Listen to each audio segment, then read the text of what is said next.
मैं क्या, hello everyone, मैं आपके हैप्पी सोल स्वागत करती हूँ आप सभी का अपने वीकली व्लॉग में। सबसे पहले आज मेरा मूड है सबको थैंक यू बोलने का। थैंक यू वेरी मच, क्योंकि आप लोगों ने पिछली वाली वीडियो को जो एनिमल रिव्यू पे बनाई थी उस पर 1500 व्यूज दे दिए भाई, मतलब अनएक्सपेक्टेड। बिल्कुल मानती हूँ इतने ज्यादा नहीं है, पर उससे पहले 10-20 ही आ रहे थे तो मेरे लिए बहुत ज्यादा। दोस्तों आज मैं जा रही हूँ ब्लैक कॉफी से मिलने। पीछे जो गाड़ी खड़ी है वो मेरी बिल्कुल नहीं है, मैंने अपनी मेट्रो चलवा रखी है तो मैं अपनी मेट्रो से जाऊंगी। ये कॉन्सर्ट था जो होने वाला था गुड़गांव में, मैं अपने एजेंट के साथ निकल पड़ी उस कॉन्सर्ट को अटेंड करने। ये मेरे पीछे जो खड़ा है वो मेरा एजेंट है जिसका नाम है जब्बा एजेंट। वहाँ मुझे दिखा आपातकालीन पैनल, मैंने सोचा यहाँ पर क्यों लगाया है। मैंने नीचे पूछने की कोशिश की तो किसी भी गाड़ी वाले ने जवाब नहीं दिया। मैंने अपने एजेंट को बोला एजेंट तुम पूछो। एजेंट बोला मालिक कैसी बात करते हो, मैं आपसे भी लंबा हूँ, मेरी आवाज आपसे देर में पहुंचेगी नीचे। तब तक मेरी मेट्रो आ गई थी। मैंने एजेंट को बोला भागो और चढ़ो जल्दी मेट्रो पे। मेट्रो की शक्ल बाहर से देखकर ही समझ में आ गई थी इसमें बहुत सारे गरीब भरे पड़े हैं, तो हमने बोला सीट हमें नहीं चाहिए, उन गरीबों को बिठाओ और हम खड़े होकर ही जाएंगे। एजेंट ने बोला जी मां। शहर के बीचों बीच इतना घना जंगल देखकर दोस्तों मेरे दिमाग में सिर्फ एक ख्याल आया कि यहाँ पर अगर मोड़ नाचा तो किसने देखा। अब वक्त था मेट्रो से दूसरा रूट लेने का। वहाँ पर दिखी मुझे बहुत सारी पीपला और मैंने मन में सोचा इतने सारे पीपला इकट्ठे यहाँ कर क्या रहे हैं, और अगर कहीं जा रहे हैं तो ये पहुंच क्यों नहीं पा रहे, यहाँ क्या कर रहे हैं। मेरा एजेंट जब्बा अपना लक्ष्य नहीं भूला और मेरी फुटेज लेने में वो असमर्थ नहीं रहा। बार बार अंगूठा दिखाने के चक्कर में मैं कटवा लूंगी अंगूठा अपना दो। कुछ दूरी तय करने के बाद मुझे फिर से वो घने वीरान जंगल मिले। वहाँ मोर तो नहीं मिला पर एक काला कौवा उड़ते हुए दिखा। जंगल के बीचों बीच मुझे ये संगमरमर की इमारत दिखी। मुझे लगा इस पर चढ़कर तो देखा ही जा सकता है कि मोर जो नाच रहा है वो कितने गहराई में नाच रहा है जंगल के। मेरा एजेंट जब्बा जिसके खड़े खड़े पैर दर्द होने लगे वो कहने लगा मालिक कहीं बिठा दो, बहुत तेज पैर दर्द हो। मैं कहा चुपचाप खड़े रहो और ना भी घुसन खाओ। जब्बा बोला मालिक रास्ते में कुछ खिलाओगे या भूखा ही ले जाओगे। मैंने बोला ये गरीबों वाली बातें मेरे सामने मत करो वरना यहीं पर लपेट खाओगे और तुम्हारी सारी भूख यहीं मिटा दूंगी। पर उसकी गरीबों वाली शक्ल देखकर मुझे आभास हो गया था दोस्तों कि उसे काफी तेज भूख लग रही है। जब्बा बोला मालिक लाओ मैं फोटो कैप्चर कर देता हूँ। मैंने कहा दूर खड़े रहो, लाइटिंग अच्छी है, मैं खुद भी कैप्चर करना जानती हूँ, तुम तब लेना जब लाइटिंग अच्छी ना हो तो मैं ब्लेम कर पाऊँ। बीच में ये जगह पड़ी जिसका नाम है सिकंदरपुर। मैंने एजेंट से पूछा जब्बा बताओ इसका नाम सिकंदरपुर क्यों है। कहता मालिक यहाँ पर सिकंदर आया हुआ था। मेरा मन किया कि मैं मेट्रो के दरवाजे खोलूं और इसके लात मार के इसी सिकंदरपुर में इसको फेंक दूं कि ये क्या घटिया जवाब दे रहा है। खैर मैंने उसकी बातों को इग्नोर किया और मैं प्रस्थान करती रही। फाइनली हम उस जगह पर पहुंच गए जहाँ पे हम वर्षों से यात्रा कर रहे थे और जाते के साथ ही मैंने क्या देखा, यहाँ पर तिकोनी बिल्डिंग बना रखी है। मैंने जब्बा को बोला जाओ उस बिल्डिंग के ऊपर बैठ जाओ। जब्बा बोला इतनी ऊंचाई देख रहे हो मालिक, यहाँ से गिरोगे तो अस्थियां भी नहीं मिलेंगी। मानो जैसे क्रोध में आ गया हो जब्बा। मैंने बोला अरे रिलैक्स, मैं तो मजाक कर रही थी। कैमरे को किधर भी घुमाने की आदत जब्बा की बहुत बुरी है, फायर करूंगी इसको मैं। कैप्चर करने का भार मैंने अपने कंधों पर लिया और देखिए कैसे स्लाइटली मैंने मूव करा। कैमरा दोस्तों कैमरा। इस रोड को देखकर मुझे सिर्फ एक बात याद आई कि लक्ष्मीनगर में इतनी भीड़ क्यों है। जब्बा बिना टाइम वेस्ट किए फिर से अपने कार्य में कार्यरत हो गया और उसने बढ़िया बढ़िया फुटेज निकाली क्योंकि उसको पता था कि मालिक आज बूट पहन के आए हैं। साथ में मुझे वार्निंग भी देता रहा कि मालिक देख के चलिए नीचे वरना इस उम्र में हड्डियां टूट गई तो सही नहीं होगा। मैं अपना हुस्न का परचम लहराते हुए आगे बढ़ रही थी कि पीछे वो भी बल्ले बल्ले आहा तू करते हुए आ रहा है। मैंने बोला कैसे गंदे गंदे इशारे हैं, तो सीधा चलने लगा और कहता ओके मालिक गलती हो गई। जब्बा के पैरों में अब जान नहीं बची थी इसलिए मुझे उसको कुछ पेट्रोल डालने ले जाना था। फोटोशूट से ध्यान हटा, मैंने देखा जब्बा है ही नहीं। मैंने कहा जब्बा जब्बा जब्बा। तब जगह नजरें घुमाई दोस्तों लेकिन मुझे कहीं भी जब्बा नहीं दिखा। काउंटर वाले भैया से पूछा भैया आपने जब्बा देखा है। उन्होंने कहा जब्बा ये क्या भाग जाओ यहाँ से। तभी मेरी चील सी निगाह ने देखा कि जब्बा डुअल एम्प्लॉयमेंट कर रहा है, यहाँ आगे चाय सर्व कर रहा है। मैंने कहा जब्बा इधर आओ। तो जब्बा ने कहा मालिक गरीब हूँ समझा करो, डुअल एम्प्लॉयमेंट जरूरी है। आते के साथ ही मेरा एजेंट लग गया अपने काम पर। उसने बोला मालिक आप गुस्सा मत होइए, आप जैसे बताएंगे मैं वैसे आपका फोटोशूट कर दूंगा। तभी मैंने सोचा कि मैं अपने हाथ से फोटोशूट करती हूँ। मैंने देखा एक बच्चा चिमगांडी सी शक्ल का ऐसे भागा जैसे मैं उसी को कैप्चर कर रही हूँ। मेरे मन में वही अंकल आए कि चला जा। समझ गया बहुत है। क्योंकि हम ब्लैक कॉफी से मिलने जा रहे थे इसलिए हमारा चाय पहले से पीकर जाना अनिवार्य था। #Tea lover. खाना देखकर जब्बा मानो पागल हो गया हो, उसने मुंह में भरा बर्गर और बस चालू हो गया। इसी बीच जब्बा ने एक दिल दुखाने वाली बात की। उसने कहा मालिक आप दिन भर मेरा दिमाग चाटते हैं, उसको चाटने के बाद भी आपने यहाँ पर आके आलू चाट ऑर्डर कर ली। दोस्तों मेरा मुक्का निकल गया और उसकी पीठ तोड़ दी। वो भले ही 6 फुट का हो पर एजेंट किसका है मेरा। मैं भले ही 4 फुटिया हूँ पर मालिक कौन है मैं।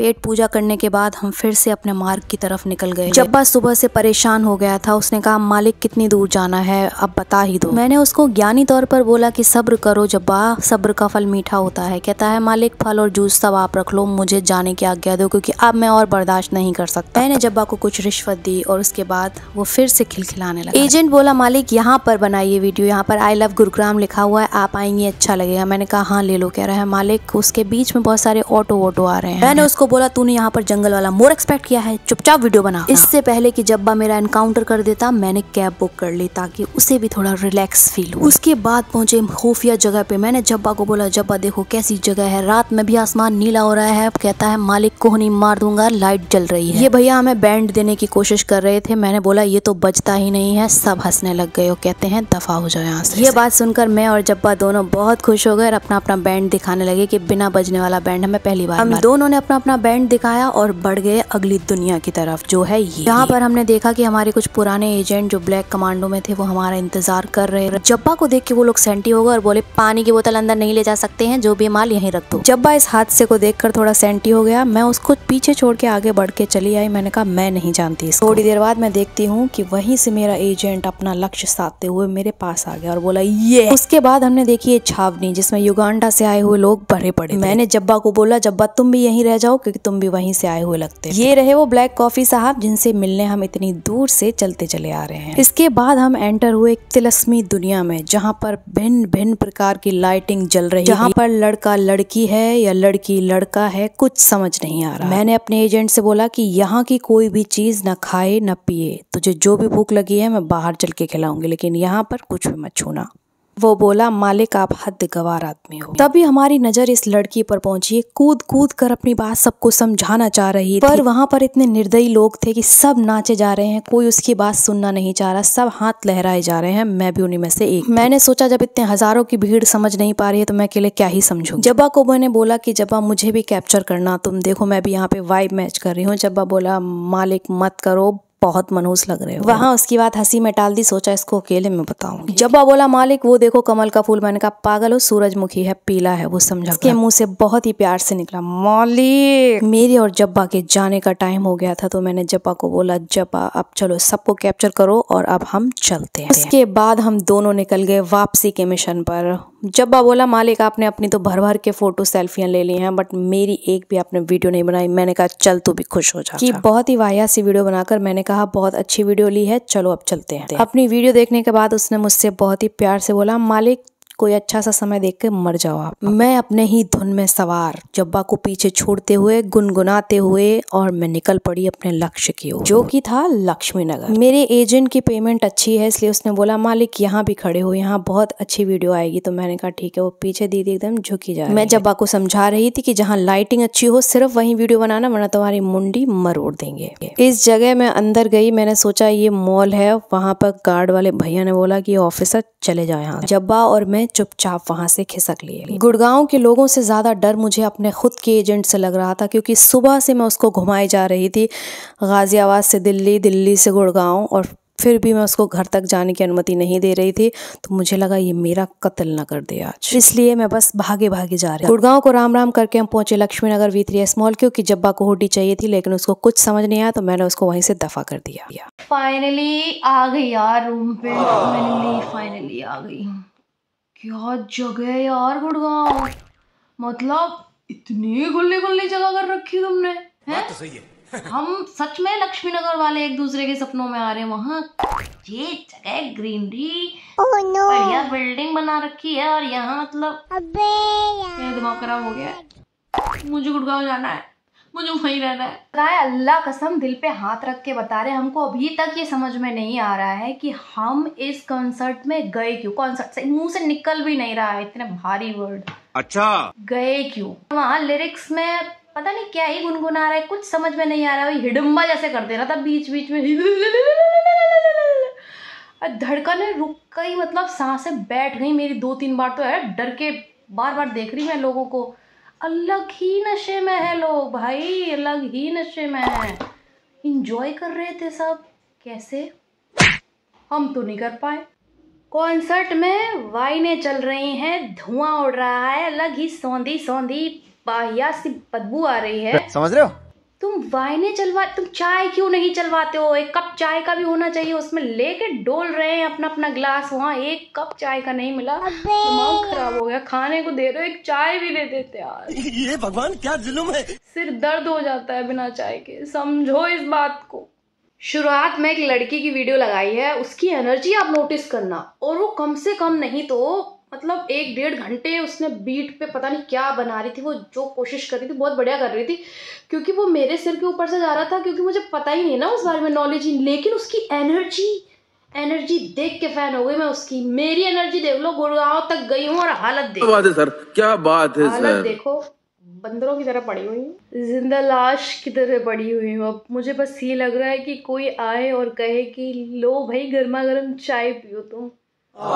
ऐसा भी नहीं है, खुद ही बनानी पड़ेगी। मेरा तो इतना लाइफ खराब हो गया है, इतना लाइफ खराब हो। जो सबसे इम्पोर्टेंट बात मुझे आप लोगों को बतानी थी, वो क्या थी? कॉन्सर्ट पे ही रहते हैं। बहुत मन था मेरा जाने का, क्योंकि मैं आज से पहले गई नहीं थी ना।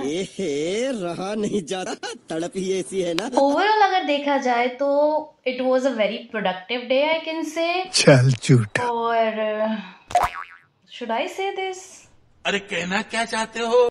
बिकॉज मैंने अपने आप से प्रॉमिस करा है कि मैं एक भी संडे ऐसा नहीं जाने दूंगी जो इस 4 दीवारी के अंदर गुजारूंगी। क्या मुझे ये प्रॉमिस कर लेना चाहिए था? और अगर ऐसा कि इस 4 दीवारी के अंदर भी अगर मैं गुजार रही हूँ तो मैं कुछ प्रोडक्टिव करूंगी। मैं ऐसे लेटे लेटे नहीं अपना जीवन व्यर्थ कर सकती। क्या बात है सर, क्या बात है सर, क्या बात। बहुत हो गया अब मुझे भूख भी लग रही है, मुझे चाय भी पीने की तलब हो रही है, मुझे नींद भी आ रही है, मुझे सारा काम भी करना है। अबे जल्दी बोल, कल सुबह पनवेल निकल। अकेली जान इतना सब कुछ कैसे करे? आप बताएं आप। अल्लाह माफ करे, बहुत मनुष्य लग रहे हो, मत करो, रहने दो। कोई बात नहीं Richa, you have to do some hard work because you know ना, hard work pays off। What? 10 views आ रहे हैं मेरे शॉर्ट्स पे, 10। ये भगवान क्या जुल्म है। Overall, it was kind of fun day because it's Sunday, guys.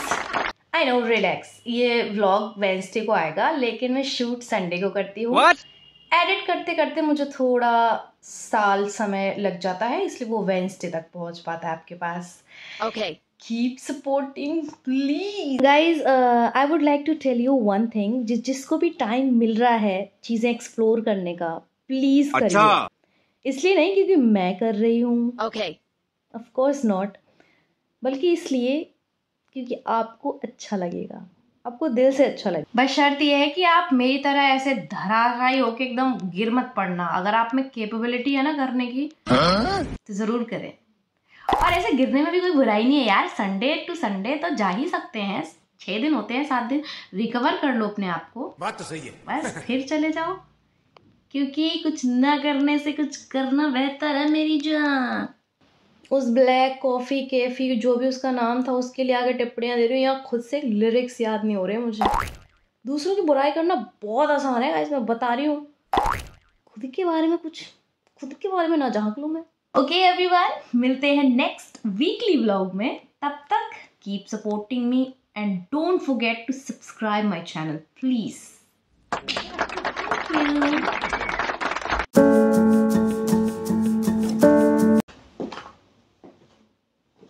तू आजा सामने, तुझे पहले देखना है। तू इधर मत खड़ा हो जाइए, इधर खड़ा हो जाइए इधर।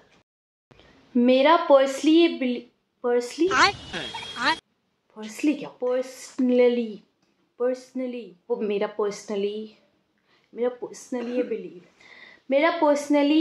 ये बिलीव है। जब वो हिडम्बा की तरह कर रहा था, बिल्कुल सही आवाज निकाली, हिडम्बा ही लग रही हो तुम तो, 1 नंबर की। जब वो हिडम्बा की तरह आवाज निकाल रहा था,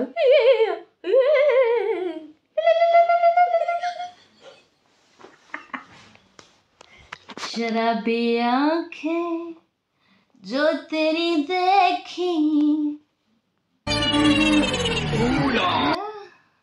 शराबी आंखें जो तेरी देखी, भूल गए। ओके गाइस, मिलते हैं, कहाँ मिलेंगे, वीकली व्लॉग में ना। ओके गाइस, मिलते